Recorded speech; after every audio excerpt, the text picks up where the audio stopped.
I'm Al McFarlane. Welcome to Conversations with Al McFarlane.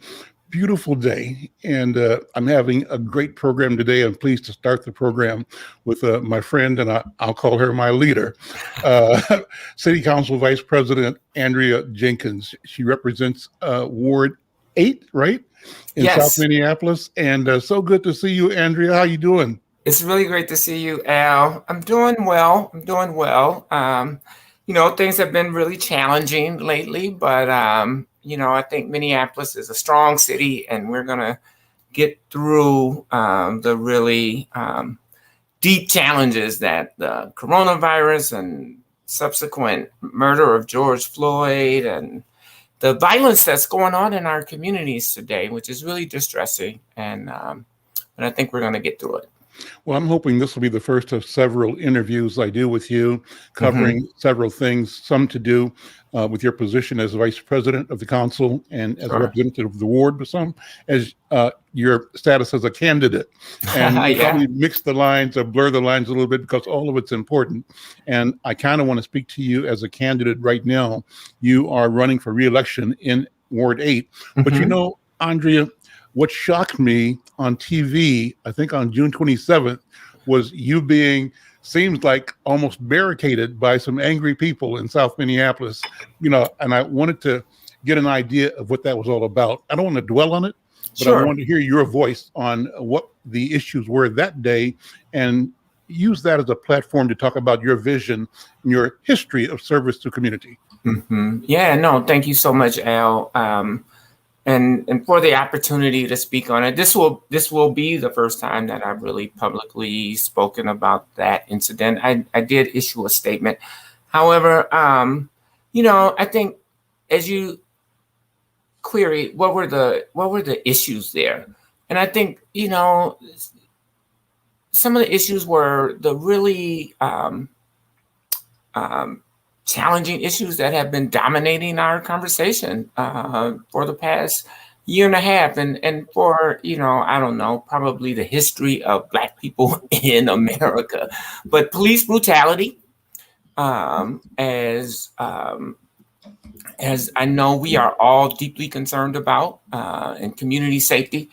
Um, as well as people, they were confronting me around the issues of George Floyd Square and, keeping that closed, but here's my thing. I've been working in South Minneapolis at 38th in Chicago, where George Floyd was murdered, for multiple decades, really trying to revitalize that community, to support business growth and business development there. And I like to think that we had really accomplished a lot of those goals on Chicago Avenue, and we're beginning to turn our attention towards 38th Street, which, as you know, Al, has been a historical African American corridor, Mhm. um, from businesses to home ownership to legacy institutions like Sabanthony Community Center. Um, and now we are in a position where we're going to have to create a um, a worldwide worthy memorial, I think, to social justice, to those who have been um, disabused and murdered by police brutality, by the state, and even more specifically, George Floyd Jr., who was murdered at that intersection. It really sparked this global outrage. And so that's the work that we want to continue to do moving forward. We had already, prior to the deeply troubling murder of George Floyd, we had already created what we are calling the 38th Street Drive plan Mhm. to to bring Black business development to the 38th Street corridor.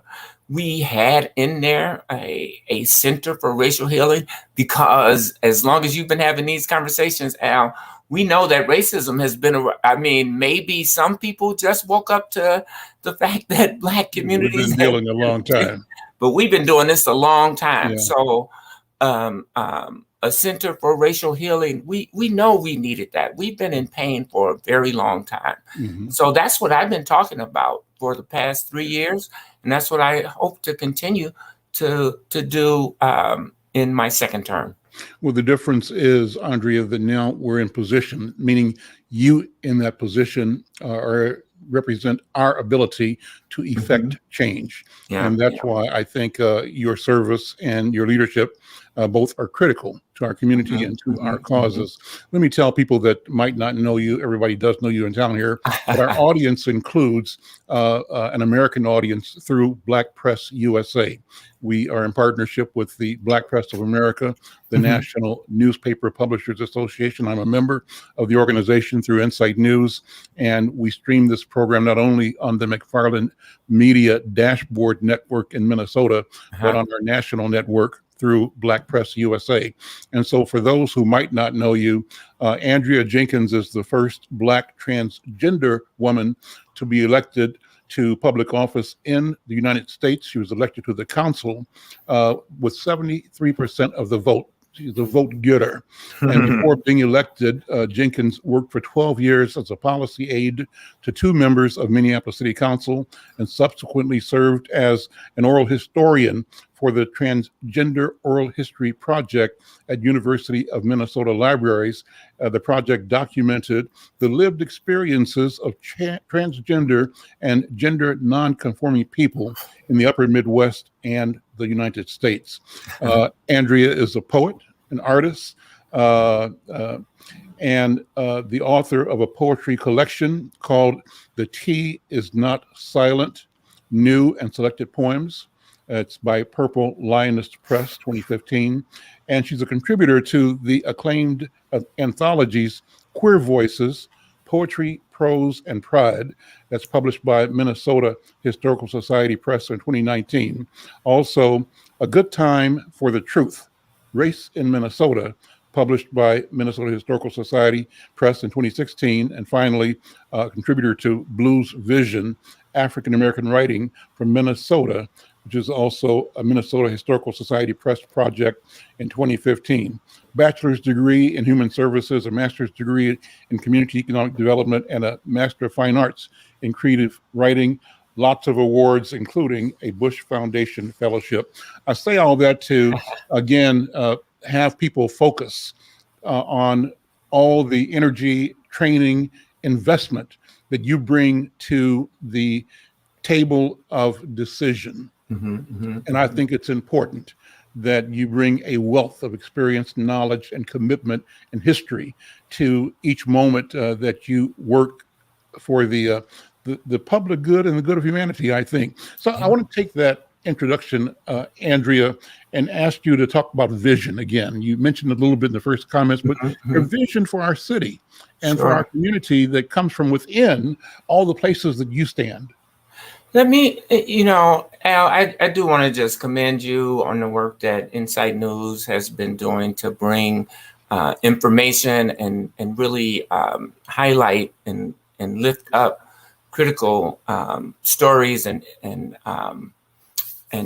interviews and news for our community. Is really outstanding. So thank you. As I was listening to you, kind of listing some of the things that I've been fortunate to be able to do, it just reminds me that in this role, experience is really, really critical. I mean, this, I'm quick to tell people, you don't have to be a rocket scientist to be an elected official or a Minneapolis City Council member for that matter, but you really do need to have a broad understanding of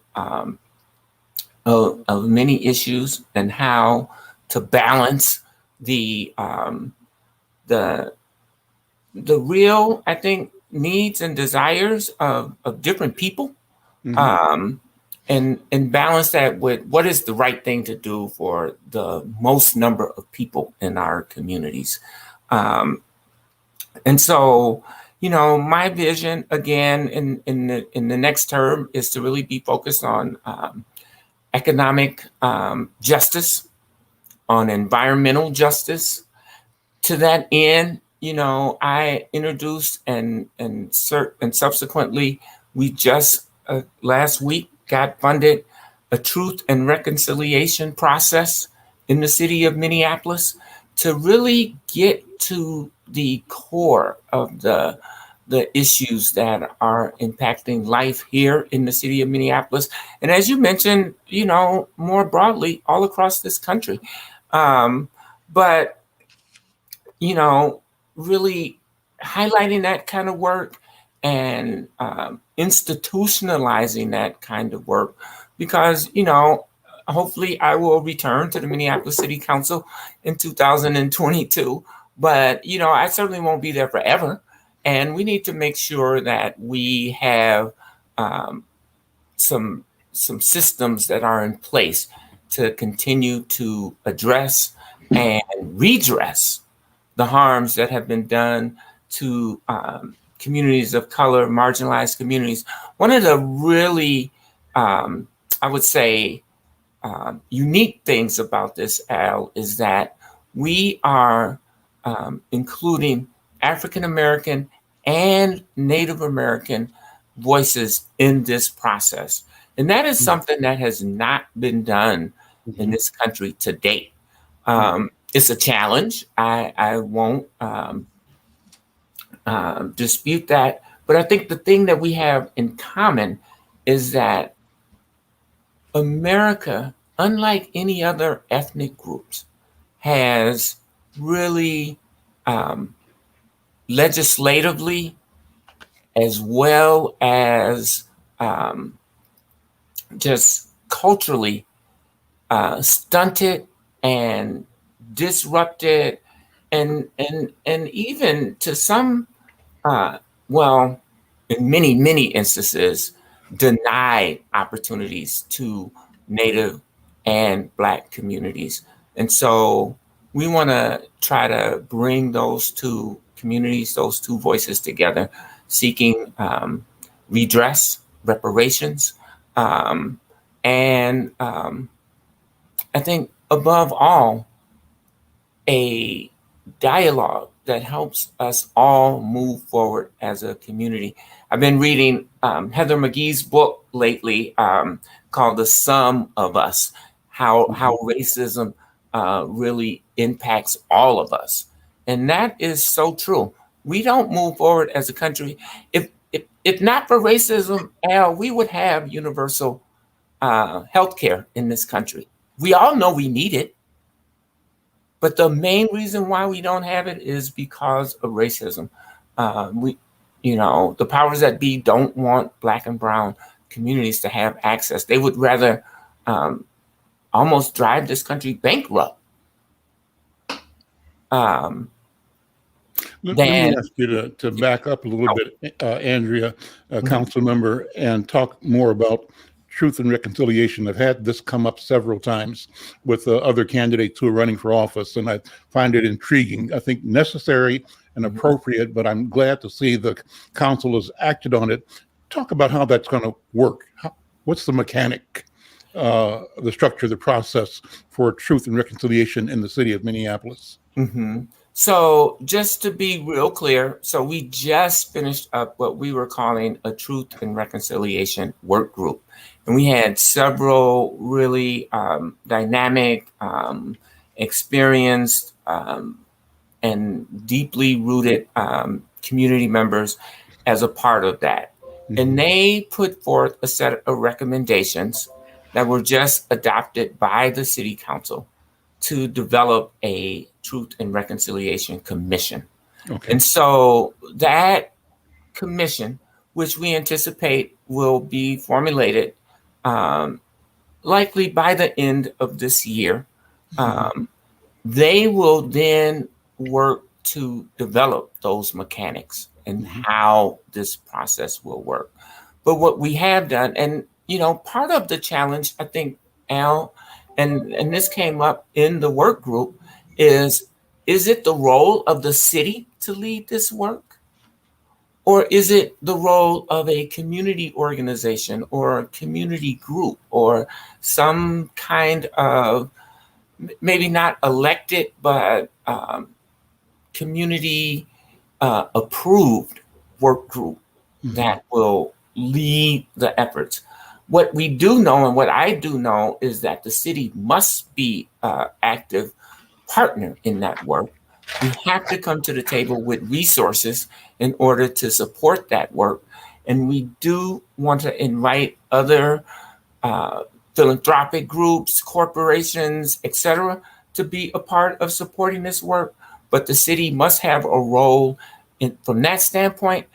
But what is the correct sort of leadership role? And I think that's what the commission is going to be grappling with and figuring out all of those mechanics. So it's going to be a community process, a collaborative process of what those mechanics can and will be.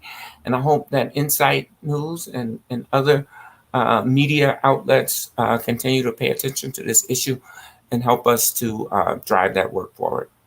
Well, it brings to mind, Andrea, that at the end of the Truth and Reconciliation hearings in South Africa, we had a session over at Lucille's Kitchen in North Minneapolis, where we had lawyers who were involved in the Truth and Reconciliation process in South Africa in a direct connection video conference with lawyers and jurists here in North Minneapolis. Sure. And we tried to build that bridge to talk about our shared experiences in combating the evils of apartheid there and structural racism here.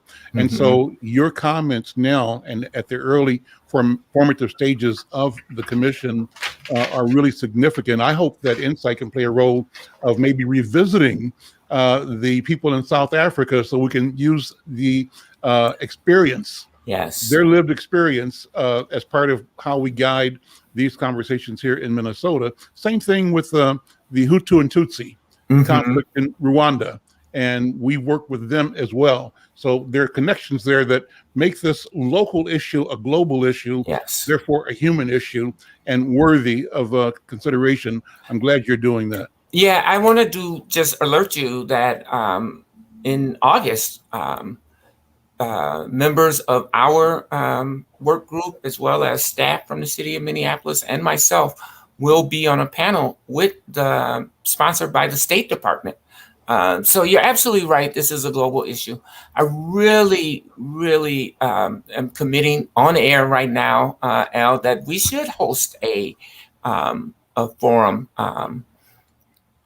that brings in those voices. Maybe we can even replay if you still have video, but also invite that conversation to continue how and get a sense of how things have transpired since that. One of the unique things about this work here in Minneapolis, as opposed to, South Africa or even in Canada right now, where they are dealing with very similar issues, there was somewhat of an end point to the harm. So apartheid ended, right? Even though we know that structural racism in South Africa is still there today. But there was an end to apartheid. And even in Canada, the removal of Native kids, Indigenous young people from their homes and homelands to state schools, that ended. And so they were able to have a dialogue about those specific things. Here in the United States, Jim Crow just got a new name. It hasn't really ended. Slavery just got a new name. It's still, if you look at Ava DuVernay's work in the 13th Amendment, slavery is still with us, and with as many people locked up in penitentiary as there were during the height of enslaved Africans in this country. So it's a little bit more challenging, but I think we have a lot to learn from the work that happened in South Africa. And in fact, one of our Truth and Reconciliation work group members was involved in that work, Judge Lejeune Lane, who was very deeply engaged in that work in South Africa and has brought some of those experiences to this process here. And she facilitated our engagement with Nkosinathi Biko, the son of Stephen Biko, when we had the direct live bicontinental conferences between South Africa and North Minneapolis. And I'm absolutely positive she would be willing to be engaged in that work moving forward. Listen, Andrea Jenkins, Vice President of Minneapolis City Council and representative of the 8th Ward in South Minneapolis, candidate for re-election. Thank you so much for being here today. This is the beginning. And I think between now and the near term, I want to try to do as much as I can to bring your voice and the voices of other candidates, to our audiences, both here on KFAI, on our other daily webcasts and podcasts, and also through the newspaper. I think representation matters, and leadership matters, service matters. And I want to thank you publicly for the principled and dignified and consequential leadership you have provided to our community and to our country, to the world, to humanity. So thank you so very much. That means so much. Thank you so much. I do, just if I can for one more minute, address your initial question about the incident. Our community is in such deep pain, and rightfully so. I absolutely recognize, and I think that all forms of moving these issues forward and making our voices heard are valid. But we have to be careful not to harm each other in the process. So, and be aware that there are divisive forces that seek to keep us in a state of confusion, a state of mistrust, and a state of inaction, because it's hoped that we trip on each other. And blame each other for the misery, while others, my favorite saying, council member, is we get the misery, they get the money, right? And so we get tricked into the misery trap, and our misery simply becomes a revenue stream for somebody else's wealth creation. I say it must end, and I think the things that you are doing speak to creating systemic change and sustainable engagement and development of our community, which at the end of the day develops the entire city better. We get the misery and they get the money. I'm right. I'm making a note of that one. I hope you don't mind if I use that in the future. Use it anytime. Before you leave, let me introduce you to a couple of people here. Who's on the call is my colleague at Insight News, Brenda Loud-Gray. She writes the stories every week, so she's been there. So know who it is. And the next part of the program, a couple of people that are involved in a phenomenal art project that you may be aware of. There's a new installation over in North Minneapolis of a community garden, and I'm talking to Jordan Weber and Steve Unowski about that in a couple of seconds. Where's the garden? The garden is on Lindale at 22nd, I think, or 23rd. 2310 Lindale. 2310 Lindale. Go by and see it. It's amazing. It's wonderful. Amazing. Thanks, you guys. So great to be with you today, Al. Have a good one. Right. I'm Al McFarlane. This is Conversations with Al McFarlane. Thank you for being here. Thanks to Council Member Andrea Jenkins for her service and leadership, and for this conversation. Pleased to welcome Jordan Weber, who I interviewed briefly on Saturday, and his colleague Steve Unowski. And guys, thank you for coming. Welcome to the program.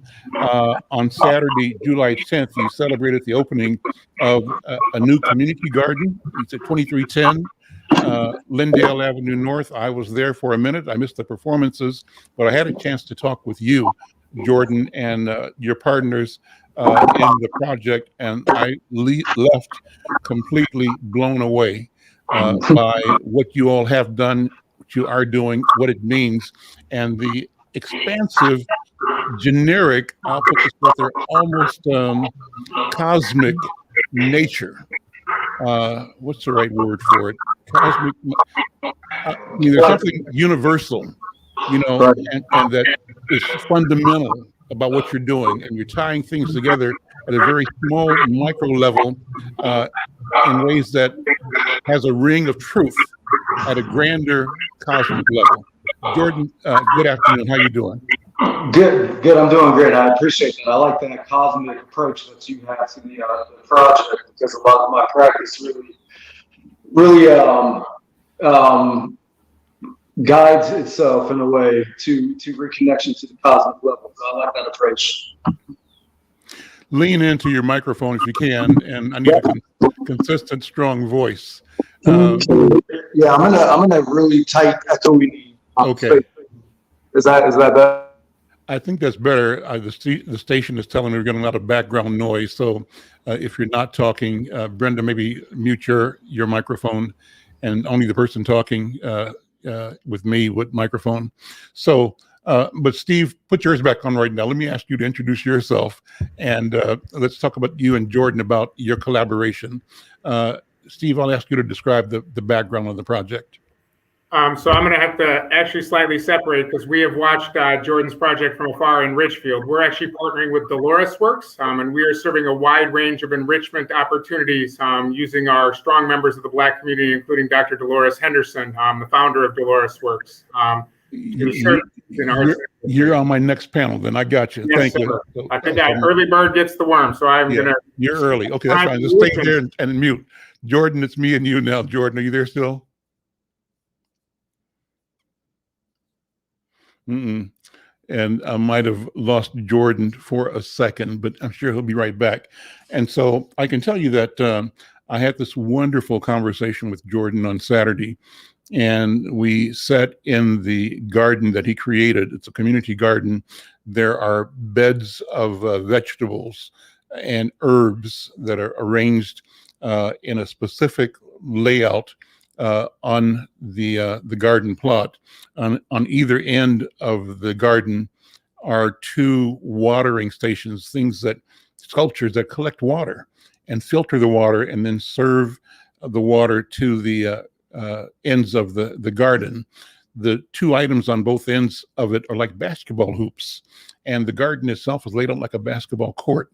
So there's an homage to the very, very familiar in our community, the basketball court, and turning that into a learning environment, a structure that shows how the collaborative impulse of and work of basketball sports shows up both in food creation and in community building and in art. So Jordan, take it from there. Tell me about the vision and what you did, and invite people to come check it out more.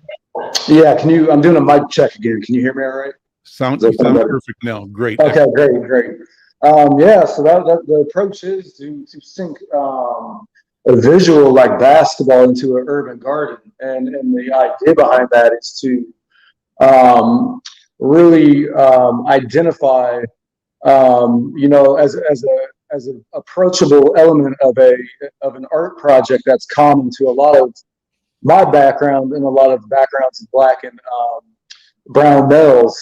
So the approach of the basketball court was really essential for me personally, and it's essential to a lot of my crew to find interest in gardens, right? So that's the idea behind a basketball court, and also really to approach life in our cities, in our urban environments differently at times. We have this lack of green space within our urban environments, and we need decompression points. So that urban garden is really essential, I think, to push into and to have pockets of green space within our cities throughout the Midwest. Jordan, talk about your background, your work as an artist. I was so impressed with the sculptures you created. These sculptures that are like basketball hoops on either end, the north and south end of the garden, and that have this functional beauty about them. Talk about that if you would.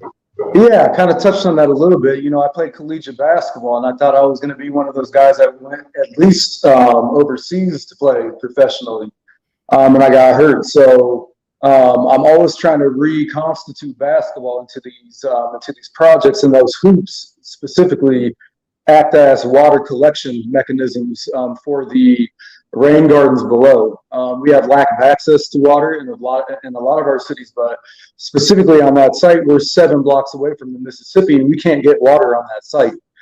We can't get the city to turn on the water line that's about 2 blocks away. You know, there's all these excuses about it. So we're making a point with those hoops to turn it into something beautiful, but also functional, to collect rainwater and filter it into the ground to feed the plants below. What are the plants growing there? I saw chard, I saw turnips, I saw mustards, I think, and collards. I saw tomatoes. I saw a lot of herbs of different kinds and things I didn't know. But I understand that I am welcome to come there anytime and harvest, right? You are. And the plants right directly below the actual hoops are deep-rooted, native and indigenous plants like prairie grasses that mitigate pollutants coming from stormwater as well. So on the outskirts of that basketball court as well, you'll see at least 8 or 9 different species of berries. There's pear trees, there's apple trees. I mean, all you have to do is go and just pick whatever you want, whenever you want, and hopefully help us continue to grow things at that space. So I'm trying to get a sense of, I have this awe for what I saw, but I want to get a sense of your vision, what this means, not only for that spot, but for our people. There's got to be a lesson here. That's why I said this is kind of a universal kind of concept. And talk to the universality of what you're doing and what it means. And how can we make that practical in the lives of people everywhere around the country, maybe even around the world? What do you think? I mean, it's simple. It's always been a mentor of mine. One of them, Setu Jones, which you guys all know very well, but another mentor of mine growing up in this art game is Mitchell Squire. And the first thing he told me when I was doing gallery work is everything's about land acquisition in America. It's always been that way. You know, the colonization of the U.S., you know, is first and foremost a reaction to kick off indigenous folks. And then, you know, in the Midwest, completely massacre the biodiversity of plant species. So if we think on these little pockets of vacant land throughout the Midwest and places like North Minneapolis and North St. Louis, North Omaha, North Des Moines, we have all these vacant lots that we can really activate to benefit us not only in terms of food, but spiritually as well. So that reconnection that you talked about at the beginning, that cosmos, so that universal connection, I find that through land and land sovereignty and food sovereignty and putting our hands in the soil as Black and brown folks with our white allies. So that's the bigger picture, right? Is to really control space and movement so we can empower ourselves, so we don't have to rely on any type of outside systems. We have everything we need within the city and within our neighborhoods with our people. And if we embrace the opportunities that are right in front of us, the spaces that we are in, and position or present or deploy our own energy and interest differently, what are we creating in your mind? What is the vision, the picture for the new community? You're creating sustainability for your kids and your grandkids, and that self-empowered sustainability. That's something that we desperately need right now, especially with climate change hitting. I live in Iowa, and it's the most altered landmass in the entire U.S. And with that altered landmass, you have 2 major species of crops growing, soy and corn. And we were one of the most diverse areas in the entire continent.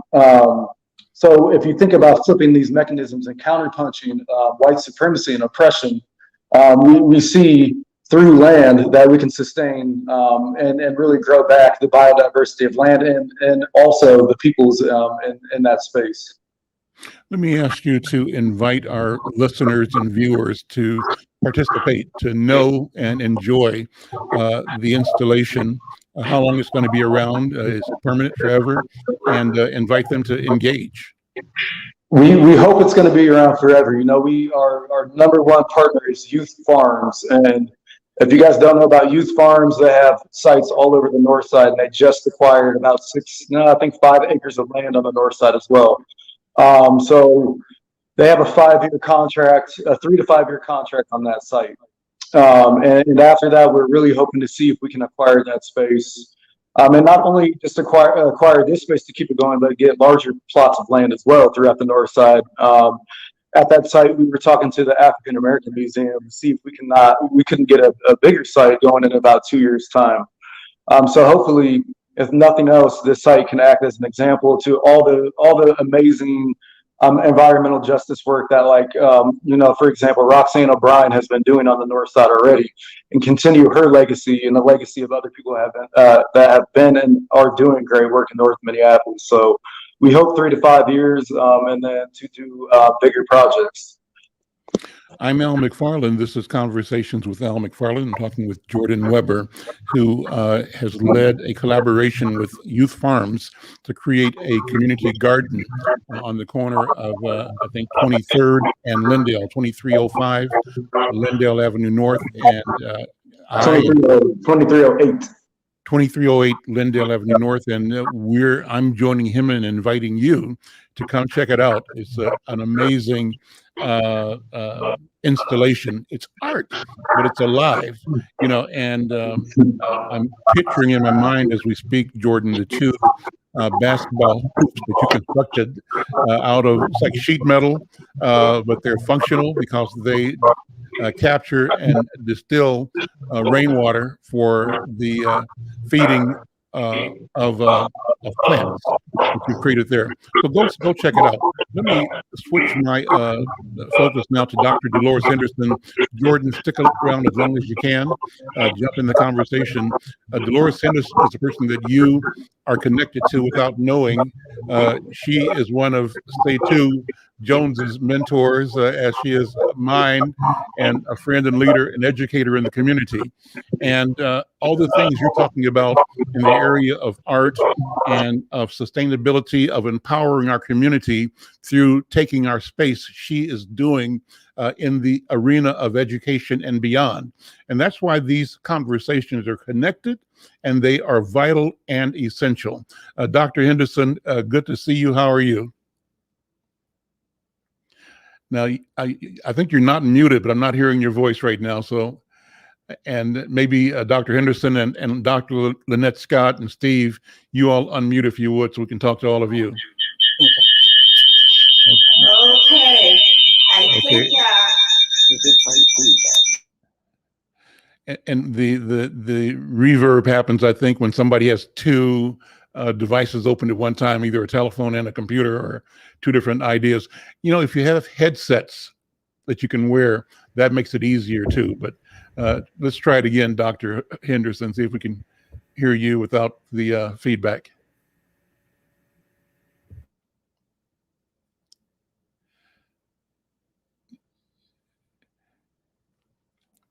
And Steve, while she's doing that, why don't you jump in here? Sure, I'll give that a shot because I'm in a different space. Okay. We in Richfield Public Schools have partnered with Dolores Works and the highly esteemed Dr. Henderson, a legendary educator from St. Paul, and her group of current and retired African-American educators to really utilize the support of the federal and state governments to come and support our kids. The federal government gave us money to serve kids over the summer in a different way due to the pandemic. And one of the innovative ways to do that is hiring really strong educators like Dr. Henderson, Dr. Scott, and their incredible team to come on into our community and partner with us to really serve our kids in a different way. Dr. Henderson, let's try your voice there. You've changed the location, so you're in the same space with Dr. Lynette Scott. Unmute, if you would, and let's see if we can hear your voice. Okay, there's another computer going off. Right. Yeah. It's always great to see you, Al, and I'm excited about having our child work in my program.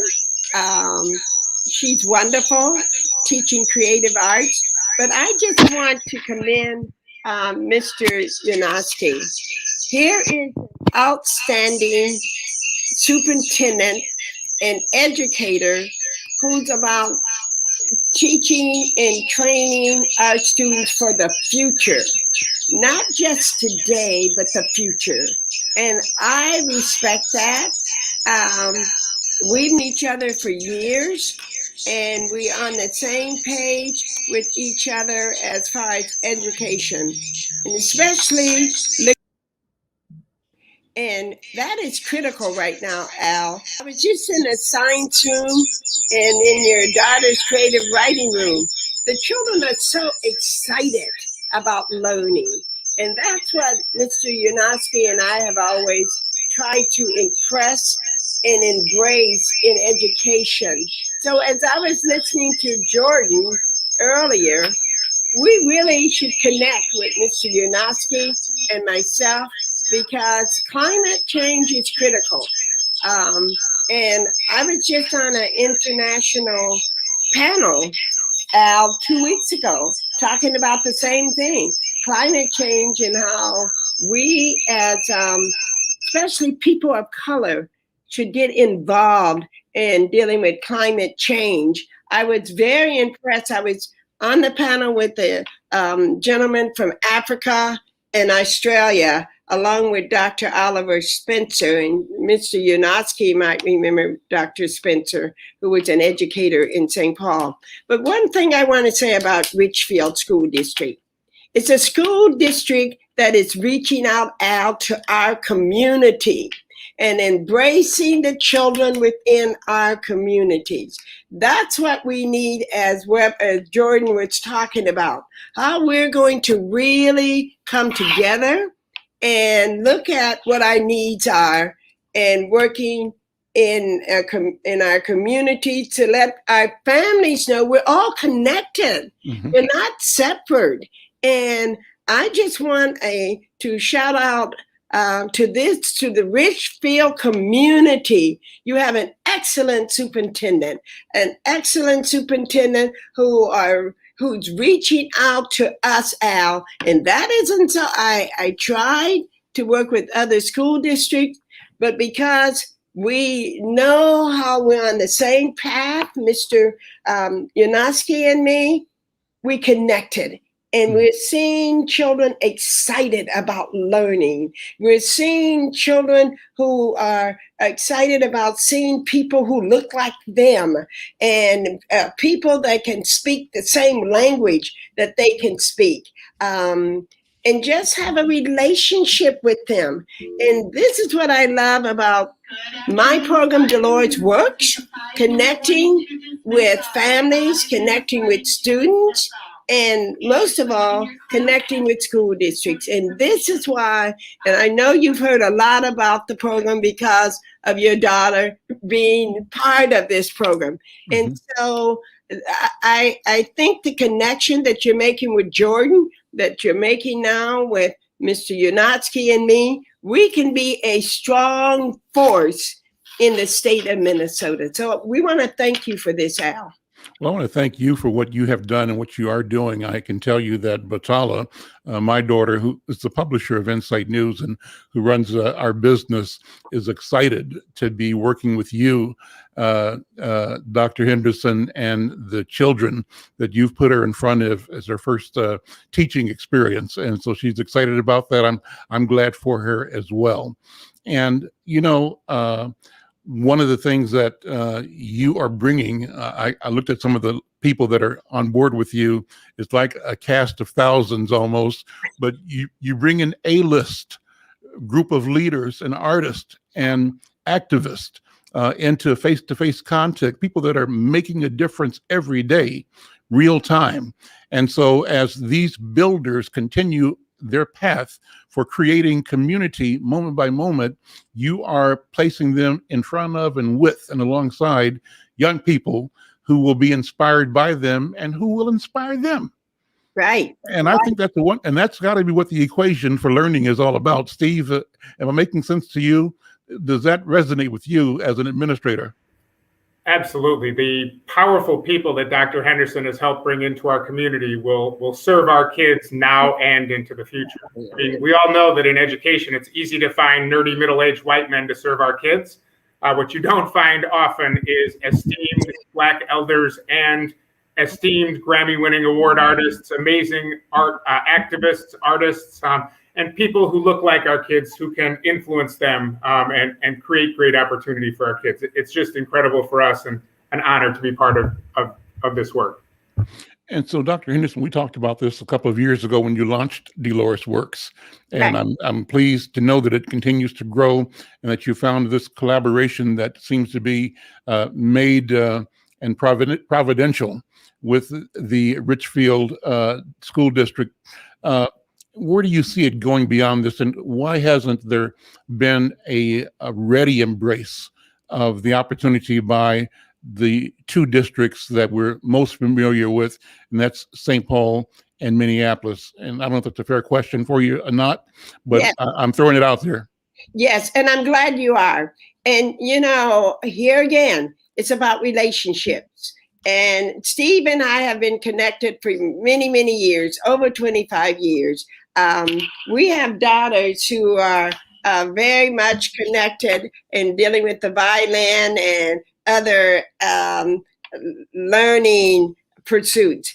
But I did reach out to St. Paul. I've had several conversations with chief of operation, but I'm going to look at changing the paradigm, and I'm going to reach out to the superintendent because I think it's time for the superintendent to hear from me. And knowing what we're doing in Richfield, one superintendent who's a very good friend of mine has reached out to me and said, and she's in the burb also. She's not in St. Paul or Minneapolis, but she has said to me, "Why are you in Richfield and not where I am?" I said, "Because Steve, a great friend, a great educator, knows what I'm about, knows that I am a person that believes strongly in educating our children and looking into the future. So that's why I'm in Richfield." And so she said, "Well, you need to come to me." I said, "Well, let's talk. Right now I'm in Richfield, and I'm going to be honest with you, Al, I want to stay in Richfield, and I do want to branch out to St. Paul and Minneapolis, but I want to build and connect with the future of the children in Richfield, because that's who gave our children and our community experts, such as your daughter and Gary Hines, Kirby Puckett Jr., Robert McLean, Mercedes Clark. That's who gave us the opportunity, is Mr. Yunatsky. They did not open the door for me. And so I'm quite sure after hearing us today, they will be in contact with me.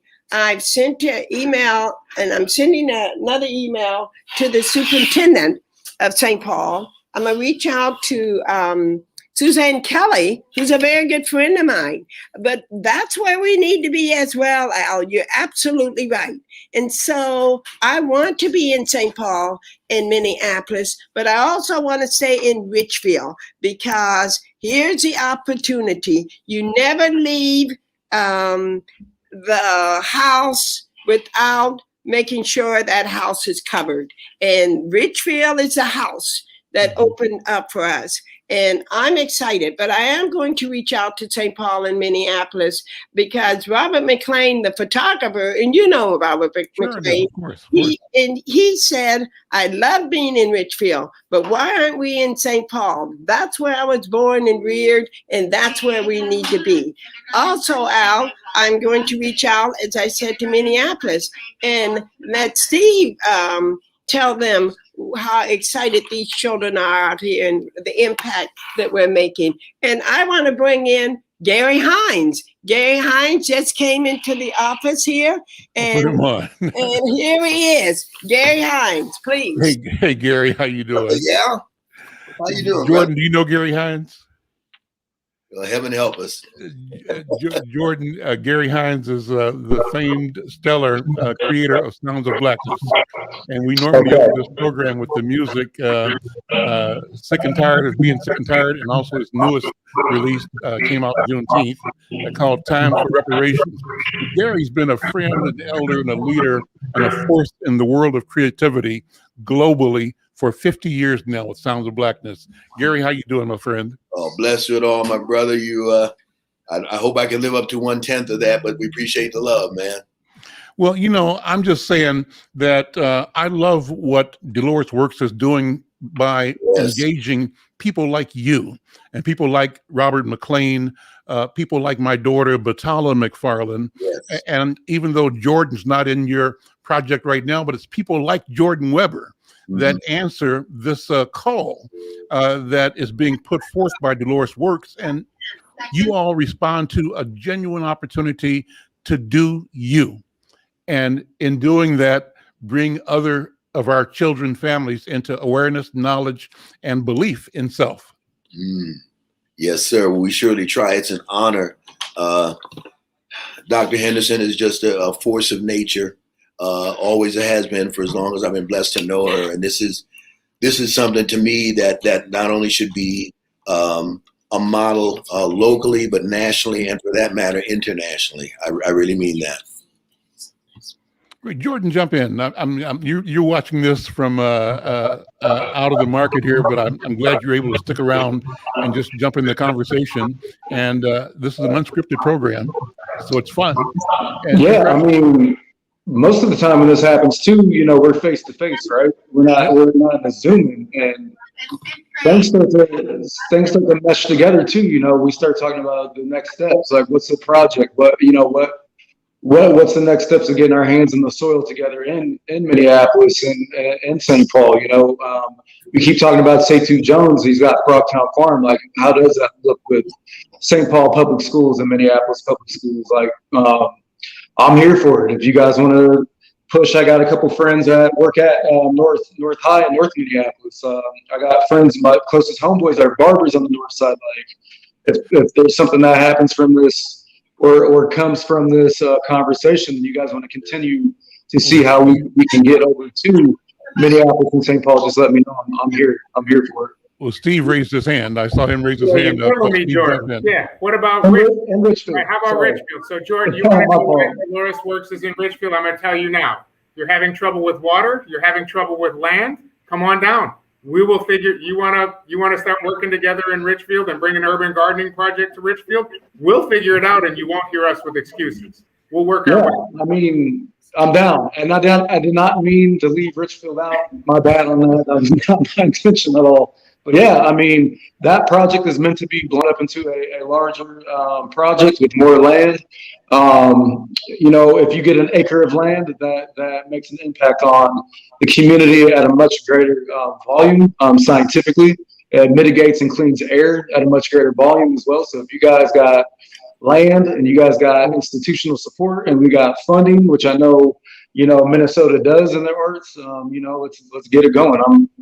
I'm going to be in Cambridge at Harvard for a Loeb Fellowship. It's a fellowship for architecture for the next 11 months.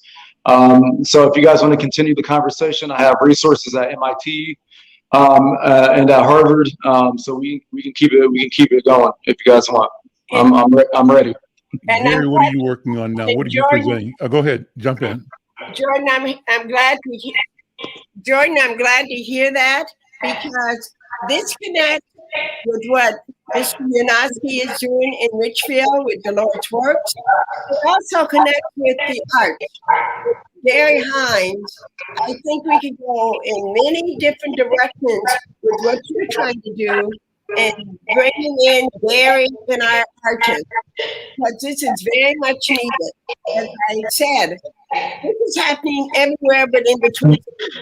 So it's time for us to change what's happening in the state of Minnesota and especially the Twin Cities. But back to Al, let's bring our two large public school systems into the fold as well, Minneapolis and St. Paul. But they can learn from what is happening in Richfield. And we, as you just heard Mr. Yunowski say, he wants to work with you. Well, we can all work together as partners because it's all about collaboration. And this is what I tried to do with our community experts, such as a Gary Hines, such as a Robert McFarlane, such as a Patala, such as a Jacqueline Johnson, who's doing theater and movement, who's an actress. And she's so excited about what we're doing. So I'm really pleased to have you on with us today. But Al, I will, with your help, and Steve talking with the two superintendents in Minneapolis and St. Paul to see how we can collaborate with the 3 districts and dealing with Dolores Works and Jordan and bringing our artists and our community people and our educator experts together to really close the achievement gap. But it's not only the achievement gap, it's also the opportunity gap. And that's what Mr. Yunowski gave his children this summer, an opportunity to reach other and to see people that look like them, who were professional and had a lot to offer them. And these kids are excited. I'm reminded of what my daughter said, Mercedes, and she's teaching violin, and Steve's daughter is a violinist also. And Mercedes has just become the executive director of Dolores Works. So I'll move over so you can meet. Hey, Mercedes. Hi, how are you? Good afternoon. It's been a long time since I've seen you. And you were just a baby last time I talked to you, I think. Good to see you. A while ago. Yes, I'm happy to be here working with the students. I'm working with the younger students, kindergarten through first graders, and I think that exposure is key, and I feel elated to give them this experience and exposure. So, and so, Mercedes, I always want to talk about vision, and what's the vision that your age group is holding up now? What is the drive? What's the mission? For the younger children? Yes. Well, for the world. I mean, how are you going to change the world? I want to expose them to the extent where they feel as though they have a part and they have a voice and a place in this world, so that they can become global citizens and actually contribute wholeheartedly, from academics to life experiences. And so that's what we're giving them, experiences and exposure. So that's what I hope for them, to be able to contribute actively. And what are the barriers, and are the barriers greater than our capabilities? I don't think the barriers are greater than our capabilities. I think that we just need to put in the effort and put in the work and show these students what they're capable of becoming and doing. So. Okay, well, that's worthy, I think. We're out of time. Time goes so fast, Dr. Henderson, Gary Hines, and we're going to talk to Dr. Lynette Scott as well. Is she there still? Yes. And also, Dr. Scott is my summer school coordinator, and Judy Henderson, whom you also know, Al McFarlane, is my program coordinator. So look who I'm bringing in, strong community people. You've got an A-list organization and world-class players on your team, Dr. Henderson, of course. Okay, Lynette. Hi, it's nice to be here today, and I'm glad to have the experience. And I've heard firsthand from the students. They're already planning what they're going to take next summer. One little girl I was talking to, she said she wants to do photography and creative writing. So we just need to put the systems in play so that they can have these opportunities to this exposure, because otherwise they don't get them. And I feel that that is something that's urgent, that we need to give our students, is a voice and the opportunities. Whether they grump about it or not, they need to be exposed to it, and they'll realize in the future, oh, this was a good experience that I had. Well, you know what I'm sure of, Dr. Scott, is that Batala's presence in the classroom, just like Gary's and other stars that you've brought together there, will impact individuals' lives. And I can count on future editors, future photographers, future writers, Yes. future business owners, future movers and shakers coming out of the experience that you all have and are creating. And I think that's powerful. That's the model for transformation. And that's how we create a new world and create a narrative in which we win. And winning can be different for us. Winning doesn't mean somebody else has to lose. It simply means that we, and maybe all of us together, win differently. That's what I think. Jordan, does that make sense to you? It sounds beautiful. I'm a jock at heart, so I'm all about those W's. Let's get going. Listen, we're out of time. This time goes so fast. Did you want to add something else, Judy Henderson or Dr. Henderson? Last word? Yes.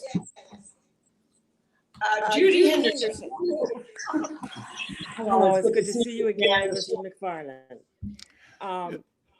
I just like to say that this program is going to add so much to the children's lives. It's going to give them something more than looking at a screen and pushing buttons.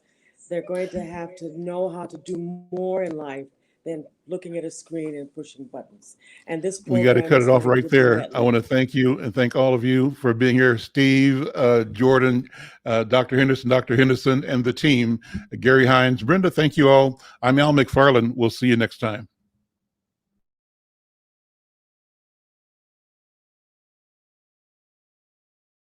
Oh, Queen Justice, where are you? Did they beat you up or no? Lock you on the ground, take the crown away from you? Oh, Lady Liberty, red, white, and blue. Did they take your dignity with their bigotry? Teach you that you're born to lose. Free or guilty, it's gonna get filthy. Better believe, roll up your sleeves. It's gonna get rough, it's gonna be tough. We all agree. We've had enough.